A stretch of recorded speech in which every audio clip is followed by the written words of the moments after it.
ಕಸ ಕಡ್ಡಿ ಶೀಟು ಎಲ್ಲ ಬಂದ್ಬಿಟ್ಟು ಮನೆ ಮುಂದೆ ನಿಂತಿತ್ತು. ಬೆಳಗ್ಗೆ ಎದ್ದ ತಕ್ಷಣ ಈ ಥರ ಮಳೆ ಹಿಡ್ಕೊಂಡ್ರೆ ಏನು ಕೆಲಸ ಮಾಡೋದು ಬೇಡ, ಸುಮ್ಮನೆ ಮಲ್ಕೊಬಿಡೋಣ ಅನ್ನಿಸ್ಬಿಡುತ್ತೆ. ನನಗೂ ಹಾಗೆ ಅನ್ನಿಸ್ತಿತ್ತು. ಬಟ್ ಹಂಗೆ ಮಲ್ಕೊಂಡ್ರೆ ಕೆಲಸ ಯಾರು ಮಾಡೋದಲ್ವಾ. ಹಾಗಾಗಿ ಸ್ವಲ್ಪ ಹೊತ್ತು ಹಾಗೆ ಮಳೆ ನೋಡ್ಕೊಂಡು ಕೂತ್ಕೊಂಡು ನಿಂತ್ಕೊಂಡು ಏನೇ ಆದರೂ ಲಾಸ್ಟಿಗೆ ನಾವೇ ತಾನೇ ಕೆಲಸ ಮಾಡಬೇಕು.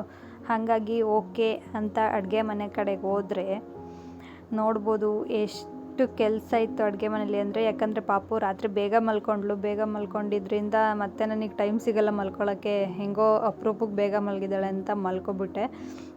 ಅವಳು ಎದ್ದಿದ್ರೆ ನಾನು ಕ್ಲೀನ್ ಮಾಡ್ಕೊಬಿಡ್ತೀನಿ ರಾತ್ರಿನೇ. ನೋಡ್ಬೋದು ಇವಾಗೆಲ್ಲ ಕ್ಲೀನ್ ಮಾಡೋ ಅಷ್ಟರಲ್ಲಿ ಹೆಚ್ಚು ಕಮ್ಮಿ ಅರ್ಧ ಗಂಟೆ ಆಯಿತು. ಓಕೆ ಅಂತ ಅದೆಲ್ಲನೂ ಕ್ಲೀನ್ ಮಾಡಿಬಿಟ್ಟು ಇವತ್ತು ನಾನು ಪನ್ನೀರ್ ಪರೋಟ ಮಾಡೋಣ ಅಂದ್ಕೊಂಡೆ. ಇಲ್ಲಿ ಹಿಟ್ಟು ಕಲಸೋಣ ಅಂತ ಬಂದು ಕೂತ್ಕೊಂಡ್ರೆ ರಾತ್ರಿ ಬೇಗ ಮಲಗಿದ್ರಿಂದ ನಮ್ಮ ಮೇಡಮ್ ಅವ್ರು ಬೇಗ ಎದ್ದರು. ಇವಾಗ ಹಾಗೆ ಅವಳನ್ನು ಸ್ವಲ್ಪ ಬ್ಯುಸಿಯಾಗಿಡಬೇಕಲ್ಲ, ಇಲ್ಲಾಂದರೆ ತಲೆ ತಿಂದಾಕ್ಬಿಡ್ತಾಳೆ. ಅದಕ್ಕೆ ಇವಳಿಗೆ ಈ ಹಿಟ್ಟು ಅಂದರೆ ತುಂಬಾ ಇಷ್ಟ. ನೆಲಕ್ಕೆ ಹಾಕೊಟ್ಬಿಟ್ಟು ಕೂರಿಸ್ಬಿಟ್ರೆ ಆರಾಮಾಗಿ ಟೈಮ್ ಪಾಸ್ ಮಾಡ್ಕೊಂಡು ಕೂತಿರ್ತಾಳೆ. ಹಾಗೆ ಒಂದೊಂದು ಸಲ ಬಾಯಿಗೂ ಹಾಕ್ಕೊತಾಳೆ. ಯಾರಾದರೂ ನ್ಯೂ ಪೇರೆಂಟ್ಸ್ ಇದ್ದರೆ ಇದನ್ನು ಟ್ರೈ ಮಾಡ್ಬೋದು ಮಕ್ಕಳನ್ನ ಬ್ಯುಸಿಯಾಗಿಡೋಕ್ಕೆ. ತುಂಬಾ ಬೇರೆ ಮಕ್ಕಳು ಹೆಂಗೋ ಗೊತ್ತಿಲ್ಲ, ನನ್ನ ಮಗಳು ತುಂಬಾ ಎಂಜಾಯ್ ಮಾಡ್ತಾಳೆ. ನೋಡ್ತಿರ್ಬೋದು ಇಲ್ಲಿ ಮತ್ತೆ ಕೊಡು ಮತ್ತೆ ಹಾಕು ಅಂತ ನಾನೆಲ್ಲ ಕೆಳಗಡೆ ಒರೆಸಿ ಗುಡಿಸಿನೇ ಆ ಥರ ಹಾಕ್ಕೊಟ್ಟಿದ್ದೆ.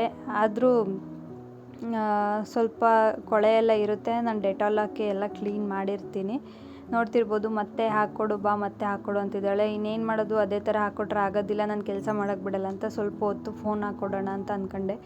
ಎಲ್ಲರೂ ಹೇಳ್ತಾರೆ ಫೋನ್ ಕೊಡಬಾರ್ದು ಅಂತ. ಯಾರು ಸಿಂಗಲಾಗಿ ಕೆಲಸ ಮಾಡಿಕೊಂಡು ಮಕ್ಕಳನ್ನ ನೋಡ್ಕೊತಿರ್ತಾರೆ ಅವ್ರಿಗೆ ಗೊತ್ತಿರುತ್ತೆ ಫೋನ್ ಕೊಡಲಿಲ್ಲ ಅಂದರೆ ನಮ್ಮ ಕೆಲಸ ಆಗೋದೇ ಇಲ್ಲ.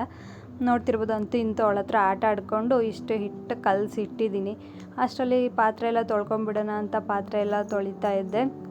ಹಾಗೆ ಅವಳು ಕೆಳಗಡೆ ಬಂದುಬಿಟ್ಟು ಕಾಲು ಹಿಡ್ಕೊಂಡು ಕರಿತಾ ಇದ್ಲು ಬಾ ಅಂತ. ನಾನಿನ್ನು ಕೆಲಸ ಮಾಡೋದು ಯಾರಲ್ವಾ, ಹಾಗಾಗಿ ಅವಳ ಜೊತೆ ಅಲ್ಲೇ ಮಾತಾಡಿಕೊಂಡು ಫೋನ್ ಹಾಕ್ಕೊಟ್ಟು ಹಾಗೆ ಕೆಲಸ ಮಾಡ್ಕೊತಾ ಇದ್ದೆ. ಪಾಪ ಅವಳಿಗೂ ನಾನು ಕೆಲಸ ಎಲ್ಲ ಮಾಡ್ಕೊಬೇಕಾದ್ರೆ ಈಗ ಇಲ್ಲಿ ಯಾರೂ ಇಲ್ಲ ಮಾತಾಡೋಕ್ಕೆ. ಅದಿದ್ದರಿಂದ ಅವಳಿಗೂ ಬೇಜಾರಾಗುತ್ತೆ. ಪಾಪ ಅಳ್ತಿರ್ತಾಳೆ. ಅವಾಗ ಅದನ್ನ ನೋಡಿ ನನಗೂ ಬೇಜಾರಾಗುತ್ತೆ. ಆದಷ್ಟು ಅವಳನ್ನ ಬ್ಯುಸಿಯಾಗಿಡೋಕ್ಕೆ ಟ್ರೈ ಮಾಡ್ತೀನಿ. ನನಗೆ ಫ್ರೀ ಸಿಕ್ಕಿದ ಟೈಮಲ್ಲಿ ನಾನು ಅವಳ ಜೊತೆ ಮಾತಾಡೋದು, ಆಟ ಆಡೋದು, ಆ ಥರ ಟೈಮ್ ಸ್ಪೆಂಡ್ ಮಾಡೋಕ್ಕೆ ಟ್ರೈ ಮಾಡ್ತೀನಿ. ಹಾಗೆ ನಾನಿಲ್ಲಿ ಪನ್ನೀರ್ ಪರೋಟಾಗೆ ರೆಡಿ ಮಾಡ್ಕೊಂಡಿದ್ದೀನಿ ಸಿಂಪಲ್ಲಾಗಿ. ಇದೆಲ್ಲ ನಾರ್ಮಲಾಗಿ ಯೂಟ್ಯೂಬಲ್ಲೆಲ್ಲ ಸಿಗುತ್ತೆ ರೆಸಿಪಿ. ಸೇಮ್ ಹಾಗೆ ಮಾಡಿದ್ದೀನಿ. ಈಗ ಟೈಮ್ ಬೇರೆ ಆಗಿತ್ತು. ಇವಳು ಎದ್ದಿದ್ದರಿಂದ ನನಗೆ ಕೆಲಸ ಬೇಗ ಆಗ್ತಾನೇ ಇರಲಿಲ್ಲ.